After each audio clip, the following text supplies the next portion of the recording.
Muy bien, y todas estas fiebres hemorrágicas, me dice. Sí, porque pueden complicarse, Okay. no solo con hemorragia, sino ¿Todas vienen acompañadas de temperatura, doctor? La verdad, la fiebre es un síntoma cardinal, pero la medicina pues no es matemática. Hay un cuadro clínico característico de todas las enfermedades virales que dan fiebre, pero yo he tenido muchos casos de COVID que no han presentado fiebre. Y le digo, pacientes ingresados en cuidados intensivos monitorizados con termómetros que le miden minuto a minuto su temperatura, y hemos tenido pues pacientes que pueden no tener mucha fiebre. Ahora, el dengue sí es una enfermedad muy exacta, porque dura 5 días la curva febril. Le llamamos curva febril al pico que hacen de fiebre, y el dengue es una enfermedad que sí está bien documentado desde los inicios de la epidemia allá en Cuba, que tiene 2 fases, es una curva febril bifásica. Le llamamos curva febril a los días que va a tener fiebre y que eleva la temperatura y luego baja. Es bifásica porque presenta fiebre desde el primer al 5.º día, y al 5.º día, exactamente al 5.º día, la fiebre cae. Pasa unos 2 o 3 días en los que no hay fiebre y luego vuelve a aumentar la fiebre, pero no es tan alta como la primera. Esa es la curva febril del Y ese dengue. se da en todos los casos, no en la mayoría, en todos. En todo. Ahora, recordemos que la medicina no es tan matemática, porque siempre hay casos que se salen del cuadro clínico básico. Habrá algún caso que no tenga fiebre. Pero el dengue sí es una enfermedad característicamente muy exacta, que tiene sus características que a uno le hace sospechar un dengue. De hecho, la palabra dengue etimológicamente quiere decir quebrantahuesos. Entonces, la fiebre por dengue es una fiebre que característicamente le va a dar una osteomialgia, que es un dolor óseo de fuerte intensidad, que llama mucho la atención, pues. Es diferente COVID, ¿verdad? Sabemos ahorita que, bueno, COVID es una enfermedad compleja por las variantes, ¿verdad? Son varios cuadros clínicos. Yo fuera estudiante de medicina, fuera un terrible estar estudiando que si es Omicron, Delta, BA2, etcétera. Pero característicamente el paciente con dengue es aquel paciente que la profesora en el centro escolar encontró un niño febril, ¿verdad? O la madre o quien cuida a un niño detecta que está con fiebre y que tengo fiebre y me duelen los huesos. Es una fiebre quebranta huesos. Eso es un signo clínico que puede orientar más a un dengue que a otra situación. Cuando usted dice, yo no he sufrido dengue, no he tenido, bueno, creo que no he tenido, y cuando dice quebrantahuesos, ¿es dolor de huesos en todo el cuerpo o en algunas extremidades específicamente? No, es un dolor en todos los huesos, y que característicamente el paciente dice, tengo fiebre y me duelen los huesos. En algunos casos, para hacer una comparación, en COVID la gente en esta última variante, doctor, tengo una fiebre, me duele la garganta, casi todos dicen lo mismo. Entonces uno, digamos que clínicamente puede ir separando. Nos va a ir separando, pero al final pues tenemos que pensar en que puede ser cualquiera de estas situaciones y tener mucho cuidado con los tratamientos. En medicina a veces menos es más, porque si a toda fiebre pensamos que es COVID y le damos todo el tratamiento, pues también es un error, ¿verdad? Porque cada medicamento tiene efectos secundarios, y por el contrario, pensar, esto es fiebre y no es dengue, ¿verdad? Y no vigilamos lo que tenemos que vigilar como padres, como madres, como maestros, porque nuestros maestros en la escuela a veces son los que pasan más tiempo con los niños y los que pueden detectar estos signos de alarma que eventualmente pueden salvar vidas. Exacto. Doctor, el cuadro febril del dengue ¿es temperaturas elevadísimas? No. Es una temperatura que puede llegar rondando a los 38. Puede o no tener escalofríos, pero no es en sí una fiebre tan alta. Pero hay variaciones, pues, de los cuadros clínicos de persona a persona, ¿verdad? Ahora, por lo general, no es una temperatura altísima, 39, 40, ni nada. No. Mire, en medicina es bien difícil, pero usualmente las enfermedades que dan fiebres altísimas arriba de 40, usualmente son desencadenadas por infecciones bacterianas. Las infecciones virales son más sutiles. De hecho, el dengue es una enfermedad benigna, me atrevo a decir benigna, porque la mayoría de los casos son leves y deben tratarse en casa. Deben tratarse en casa, pero lo importante es determinar cuándo un caso es grave, cuándo un caso se está complicando frente a nuestras narices y debemos buscar ayuda y recibir la atención específica para los casos complicados. Resulta curioso, no estamos en una época pre-lluvia, hemos tenido algunas precipitaciones en los últimos días, pero no estamos todavía en invierno. Si este es el cuadro que se mantiene hoy antes de las lluvias, del periodo de lluvias, el panorama que pudiésemos tener después podría ser todavía mucho más complicado, doctor. Habría que esperar el nuevo reporte epidemiológico, porque este es el último que tenemos de los datos oficiales de la semana 10, ¿verdad? Y habría que ver qué tendencia tiene el último si la reporte. tendencia va hacia arriba o no. Pero sí llama la atención un incremento de 3 veces en comparación al año pasado. Los datos epidemiológicos nos sirven para tomar acciones, y las principales acciones contra el dengue son nuestras, como personas, como familia, en nuestra casa. Esa es la idea de lograr detectar que ha habido un incremento de casos. Doctor, ya habíamos escuchado, mire, si es sospecha de dengue, o si usted cree que pudiese ser dengue, si hay zancudos en su casa y tiene un cuadro febril, de repente le duele todo el cuerpo, no tome aspirina. Pero usted nos agrega, no tome ibuprofen también. No, es que ibuprofeno, aspirina, ketorolaco, le voy a agregar más. Ibuprofeno, aspirina, ketorolaco, desketorofeno son antiinflamatorios no esteroidales y se asocian con sangrado. De hecho, hay muchos medicamentos que son de venta libre y que nosotros, en particular como médicos, solo los prescribimos por 5 días, como el diclofenac, porque está demostrado que usted 5 días puede tomar diclofenac. Ya el 6º se asocia no solo a hemorragia, a úlcera gástrica, etcétera. En pacientes febriles, totalmente desaconsejados todos estos medicamentos, sino que ni modo, como estamos en un clima tropical y podemos tener cualquier cosa, lo único que se recomienda para bajar la fiebre es el acetaminofén. Mire, no quiero ser apoteósico, pero esto parece las 10 plagas, o sea, estamos con COVID, no hemos salido de una, tenemos todas las variantes de COVID y en este momento tenemos que centrar la atención en un nuevo factor y es el dengue. Sí, más bien no debemos olvidarnos del dengue, porque esperamos, según toda la información internacional, que la variante BA2 de COVID pronto tengamos más casos. Digo esperamos lamentablemente, pero todo apunta a que puede haber un rebrote, un alza de casos de BA2, que afortunadamente todo lo que se ha visto a nivel mundial es que son casos leves. Pero ahí viene el problema. No podemos olvidarnos, como ciudadanos tenemos que luchar contra todas estas enfermedades. Y la importancia de luchar contra el dengue es que el zancudo transmisor podemos detenerlo y no solo transmite dengue, transmite chikungunya, transmite zika y transmite la fiebre amarilla. Entonces, imagínense todas las enfermedades que podemos prevenir. A diferencia del COVID, ¿verdad? En el COVID estamos como indefensos en el suelo, estamos luchando ahí con las vacunas, las medidas, pero el dengue es una enfermedad totalmente prevenible para que estos casos no puedan aparecer o al menos frenar este incremento de los casos sospechosos. Mucho podríamos hablar de por qué el año pasado se tuvo pocos casos de dengue y hoy el caso se incrementa, pero a usted su olfato médico, ¿qué le dice? Yo creo que la población ha relajado las medidas de prevención para el dengue. Ese puede ser un factor. El otro factor, que esto es teoría nada más, es algo hipotético, que a lo mejor el año pasado todos los médicos pensábamos en COVID y cualquier caso de fiebre pues ya no lo reportamos como sospecha de dengue, sino como sospecha de COVID. Son preguntas a las que nunca tendremos respuesta. Lo cierto es que tenemos que tomar acción hoy mismo para frenar este incremento de casos de sospecha de dengue. ¿A usted le ha tocado atender ya, diagnosticar algunos casos de dengue? A la fecha no.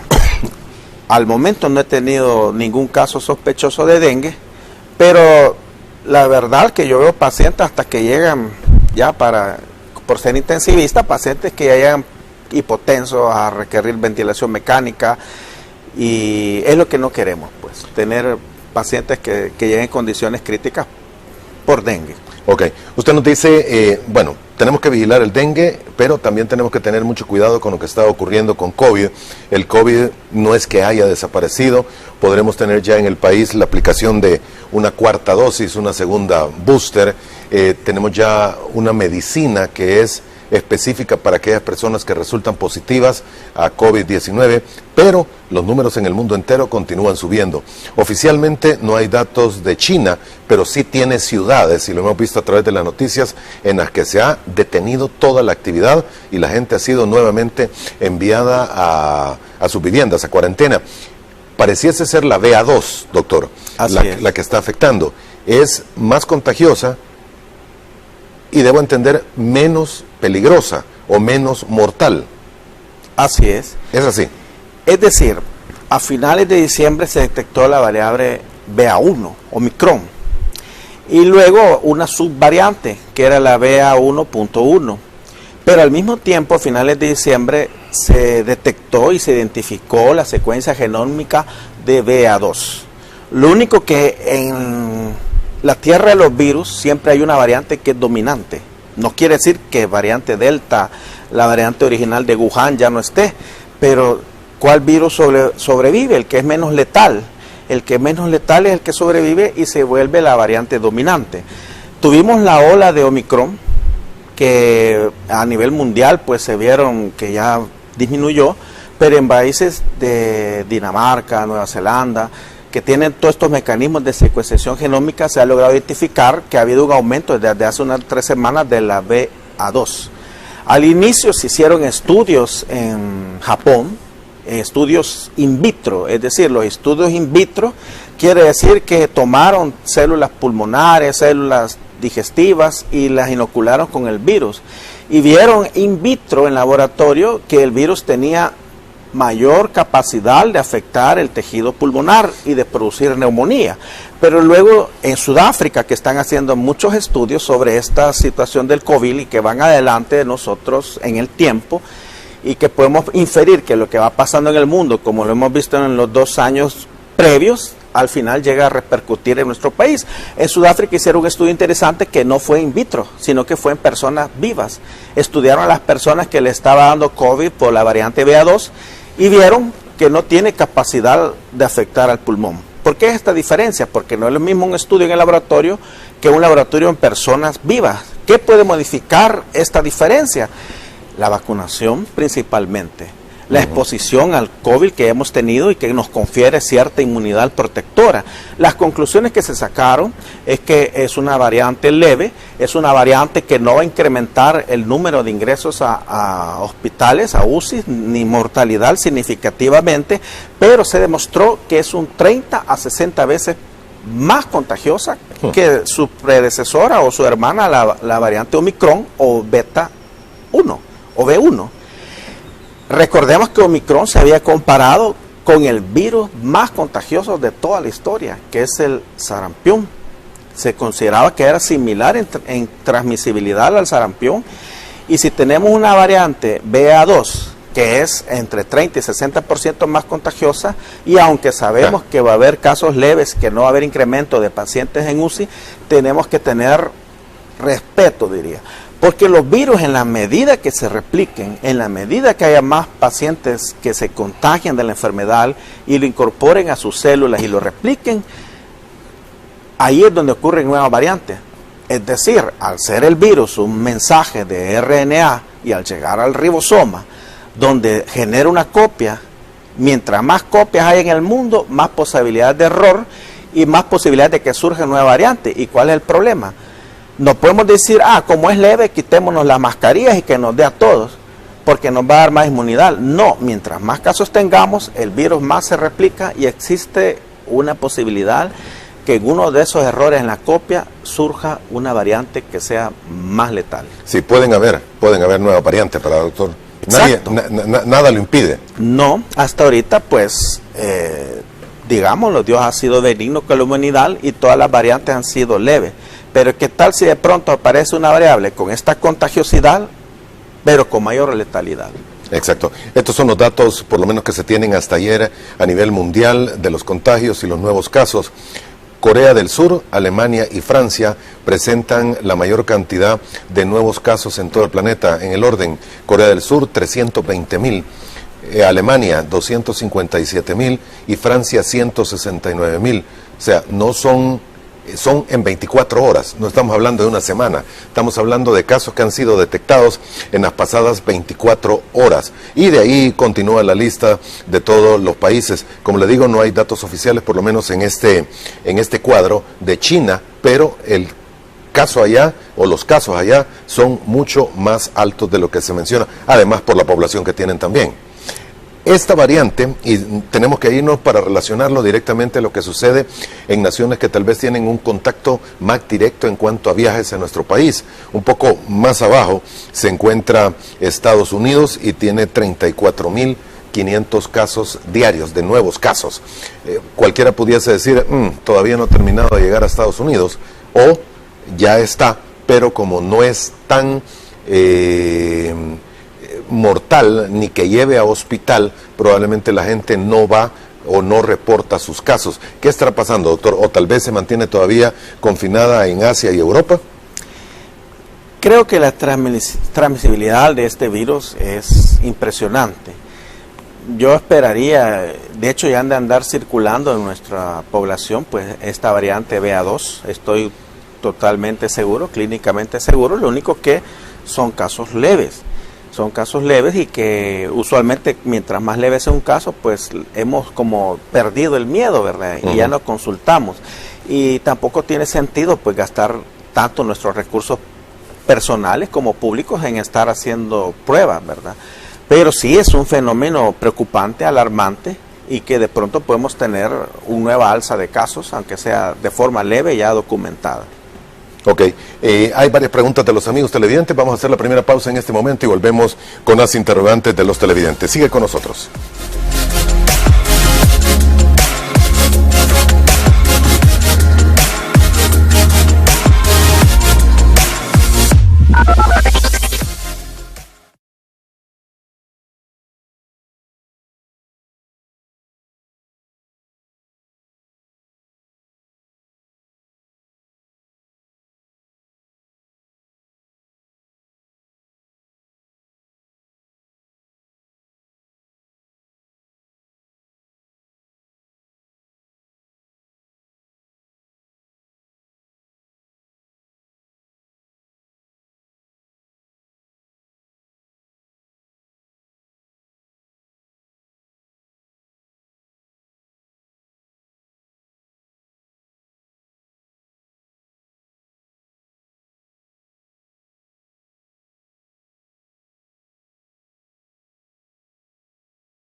Muy bien, gracias por continuar con nosotros. El doctor Emilio Salazar, médico cirujano e intensivista, nos visita esta mañana en Frente a Frente. Hay algunas interrogantes de los amigos televidentes, estoy tratando de encontrarla, pero muchas de ellas tienen que ver con si existen algunas pruebas muy específicas para detectar el dengue. Aquí está, la pregunta nos la hace Rocío. ¿Cómo se determina o diagnostica el dengue? ¿Con qué exámenes? Muy bien. Esa es una gran ventaja que tenemos actualmente. Yo recuerdo mis tiempos de estudiante de medicina cuando esto empezó, lo del dengue, que no teníamos una prueba diagnóstica. Actualmente usted puede ir a realizarse en el laboratorio de su preferencia los anticuerpos para dengue, IgM e IgG para dengue. Y también está la otra prueba estas son pruebas diagnósticas, es decir, para saber si tengo o no. La prueba de anticuerpos la tiene que interpretar un médico, ¿verdad? Requiere una interpretación de un médico, pero la prueba de PCR, la reacción en cadena de la polimerasa para dengue, similar a la ECOVIL, lo único que a la ECOVIL le agregan RT. Entonces usted le dice, quiero una prueba de PCR para dengue, y en cuestión de un par de horas usted tiene los resultados. El resultado. Ok, preguntan algunas personas y no lo encuentro ahorita si basta con una prueba de plaquetas. Lo que sucede, esa pregunta es muy buena. Nosotros tenemos acceso a un hemograma. En el hemograma vemos nuestras células sanguíneas. Las células sanguíneas son de 3 tipos: los glóbulos blancos, nuestras plaquetas y la hemoglobina. Son las 3 líneas de la sangre. En el dengue, en los primeros 3 días, a veces el hemograma puede ser normal y le da una seguridad, una falsa seguridad a las personas y a los médicos incluso, y estos pacientes se van a casa. Pero los cambios que ocurren en el hemograma, en el dengue, vienen cuando los pacientes se complican. Cuando los pacientes se complican, ocurre fenómeno de deshidratación y ocurre fenómeno de autodestrucción de las plaquetas. No todos los casos de dengue van a hacer esto, sino solo los que se complican. Entonces, de pronto usted puede ver un hemograma que hoy todos los laboratorios ya hasta nos dice cuál está aumentado. La hemoglobina aumenta porque se deshidrató, no aumentó porque usted le subió la hemoglobina y está en mejores condiciones. Eso le llamamos hemoconcentración, que básicamente es como usted se deshidrata, la sangre tiene menos agua y por relación matemática al medir la hemoglobina sale falsamente elevada. Y las plaquetas, hablo de adultos, ¿verdad? 150.000 es el valor normal, aproximadamente hay rango, pero quedémonos en 150.000. Si de pronto usted tiene fiebre, tiene dolor de huesos, tiene dolor retrocular, que es característico del dengue. Detrás de los ojos, el dolor que se da detrás de los ojos es característico. Y su primer examen, sus plaquetas están bien de 150.000 y de pronto en un examen a su hijo, a su familiar, o lo que sea, las plaquetas bajaron, son los signos de advertencia. Las enfermedades cuando se complican, rara vez una enfermedad se va a volver grave, que mire, hoy en la mañana estaba bien y hoy está mal. No, se vienen cabalgando como un caballito de Troya, pero los signos son sutiles, los cambios son sutiles. El descenso de las plaquetas es un signo de alarma, no solo en dengue, sino que en cualquier enfermedad. Ahora bien, ¿cómo puedo detectar yo que tengo un caso de dengue, que me estoy complicando sin hacer un examen?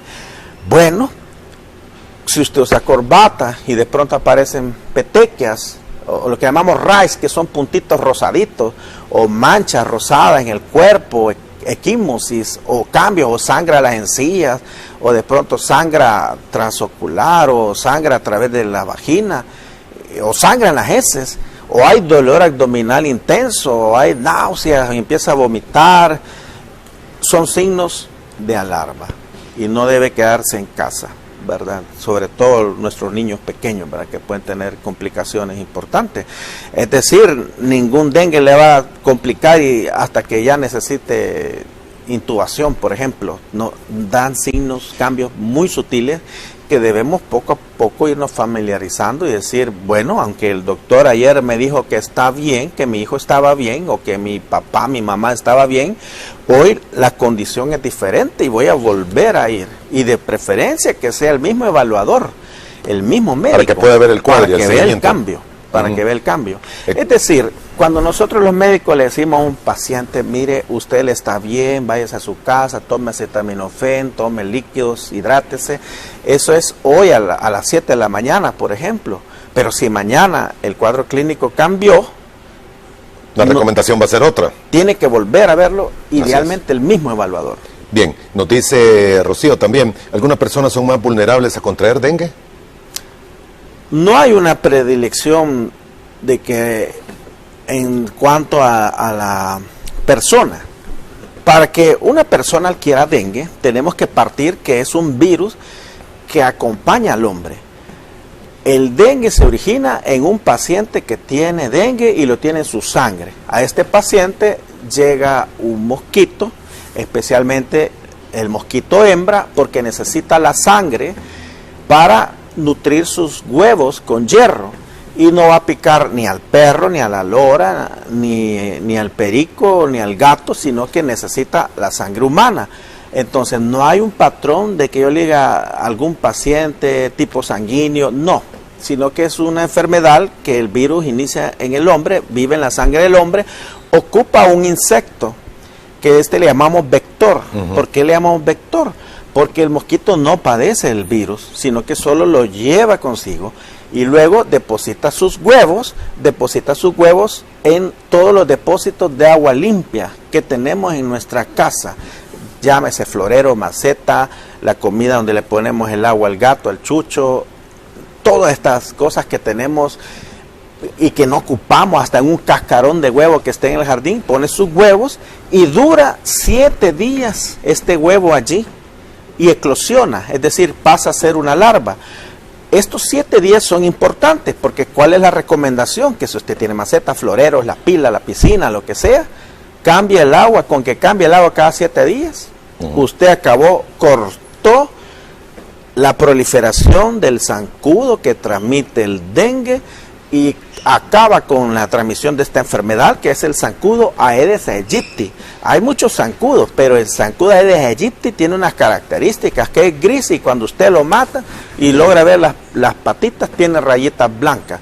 Si pasan los 7 días, el huevo pasa a una forma de larva, luego pasa a ser zancudo y luego sigue transmitiendo la enfermedad. ¿Cuál es la medida más importante para detener esto? Que hagamos limpieza en nuestra casa. No es la fumigación, no es que llegue el MinSal a fumigar. Cuando se fumiga, el insecticida se esparce y muere el zancudo adulto, pero una vez el insecticida cae en el suelo, ya no tiene ningún efecto. Nuestra labor individual como ciudadanos, nuestra obligación es limpiar nuestra casa. Si ayer llovió, hoy voy a salir y voy a ver la acera, aquí se acumuló el agua, agarro el asadón y despejo el camino que vaya el agua, cambio el agua de mis flores, de mis macetas cada 7 días, y luego viene una actividad más importante, le voy a ir a tocar la puerta al vecino, mire, Carlitos ya limpió su casa. ¿Por qué? Porque el zancudo puede viajar entre 800 metros y 2 kilómetros. Una golondrina sola no hace primavera. Sí, un mal vecino va a ser el que el que tenga todo para que el mosquito llegue. Aunque se enoje, nuestras iglesias, nuestras escuelas, nuestras juntas directivas, ahora es cuando debemos organizar. Señores, el sábado vamos a hacer limpieza. ¿Y qué es limpieza? Ir a retirar todo lo que acumule agua limpia. Entonces hay llantas, hay gente que le gusta guardar llantas lisas y que ya no ocupa para nada, y ahí está la enfermedad. Muy bien. Doctor, nos escribe Guanacos y nos dice, y es porque hemos hablado mucho del dengue, él dice, doctor, explíquenos cómo funciona la tecnología de las nuevas vacunas al desatar el ARN del virus, pues la ignorancia de esto provoca teorías tontas y ser antivacunas. Hay varios mecanismos de nuestras vacunas. En general, la vacunación, llamémoslo como inmunización. La inmunización puede ser pasiva o activa. Pasiva es cuando usted padece la enfermedad y su cuerpo reconoce al virus como extraño y genera una inmunidad protectora que le puede durar días, semanas o meses. Pero la inmunización activa es cuando usted incorpora ya sea partículas de RNA mensajero similares, virus atenuados, vivos atenuados que simulan que usted padeció la enfermedad. Lo que hace es estimular la memoria inmunológica. No produce que le ponga una vacuna basada en RNA, no produce cambios genéticos en nosotros. Solo es como una forma de exponer al cuerpo y decirle esto es extraño. Vaya, es como que usted esté en su casa y de pronto a medianoche entraron unas personas y usted no sabía que eran ladrones y les abrió la puerta y les robaron todo. La segunda vez que ellos vengan, usted rapidito va a sacar el garrote y los ladrones no van a entrar a su casa. Esa es la inmunización de nuestras vacunas. Proveernos de una memoria inmunológica, no para que no padezcamos la enfermedad, sino para que la respuesta de nuestros anticuerpos se ataque precisamente cuando vea el virus. Y no desarrolle formas graves. O sea, ARN son Pfizer, Moderna, Johnson, creo. y la Janssen. AstraZeneca y la China son otra tecnología. Exacto. Ok. Muy bien. Doctor, se está poniendo ya el segundo booster, la cuarta dosis aquí en el territorio salvadoreño. Los números todavía no suben como tal vez algunos esperarían. A este momento los datos oficiales indican que 60,000 personas son las que se han colocado la cuarta dosis. La tercera dosis es 1.400.000, casi 1,5 millones, comparado con los de la segunda dosis que fueron 4.2 casi los 4.3 millones de personas. Entre los 4.2 y el 1,5 existe casi 3 millones de personas en el territorio, en El Salvador, que no se colocaron la tercera dosis, el primer booster. Y esto podría llevar a pensar que la gente ya no está tan preocupada, ya se acostumbró, ya estamos viviendo con el COVID, le perdió el miedo, hipotéticamente, y lo cual sería malo porque con 2 dosis probablemente las personas no van a tener toda la defensa que deberían. ¿Me equivoco? Así es. La Organización Mundial de la Salud, a través de sus estudios, han establecido una meta, que necesitamos tener el 60% de la población vacunada para terminar con la pandemia. La función de la vacuna es disminuir la mortalidad. Si logramos entender eso, vamos a ser responsables. El que solo tiene la meta tiene que ser que el que solo tiene la primera dosis complete la segunda. El que solo tiene la segunda complete la tercera. Y así. Al inicio de la pandemia, cuando alguien padecía COVID y no teníamos las vacunas, se estimaba que cuando alguien padecía la enfermedad tenía una protección de anticuerpos. Al inicio se hablaba de semanas, después de meses. Cuando ya tenemos las vacunas, se están viendo las defensas de los títulos de anticuerpos y hablamos de 6 a 8 meses de protección. Es decir, que si alguien tiene la primera dosis, la segunda y la tercera, que es la meta, al tener la tercera dosis, usted tiene 6 a 8 meses de protección de anticuerpos circulantes. Y viene la cuarta dosis. Entonces, aunque ahorita no hay estudios que demuestren que realmente debamos utilizar la cuarta dosis, sí está demostrado. No hay estudios, ¿por qué? Porque apenas tenemos 1 año con la vacuna. Entonces no podemos hablar de cuántos anticuerpos protectores vamos a tener en agosto, por ejemplo, porque estamos todavía en el proceso. Esto va tan rápido, pero Chile e Israel están aplicando la cuarta dosis en pacientes arriba de los 18 años. Y hay anuncios de Estados Unidos ya también de una cuarta dosis, así como de algunos países de Europa. Y Pfizer, que es fabricante, ha sometido ya a la FDA la autorización oficial para que se apruebe la cuarta dosis, que todavía no está aprobada. No quiere decir que no tengamos que ponernos nuestra cuarta dosis. Si al final esto va a quedar probablemente que tengamos que tener un refuerzo anual. Entonces aprovechemos, cumplamos las metas.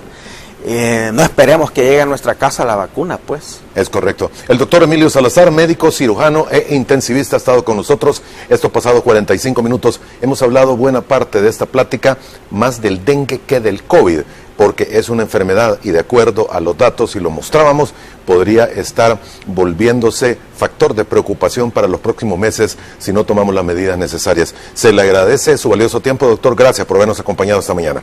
Un gusto para todos los televidentes. Espero que esta información pues la pongamos en práctica, porque el conocimiento es poder y nos va a ayudar a disminuir la mortalidad en nuestro país. Gracias y que tenga buen día. Gracias por haber estado con nosotros. Hacemos una pausa, vamos a volver en aproximadamente 3 minutos. Estarán aquí en el estudio el licenciado Carlos Calleja, presidente de la Fundación Calleja, y la licenciada Clara Rodríguez, directora ejecutiva de esta fundación. Trayectoria de la labor social de la Fundación Calleja y una serie de planes y programas que tienen muy interesantes para hacer diferente la plática con la que concluimos esta semana en un viernes. Siga con nosotros, ya regresamos.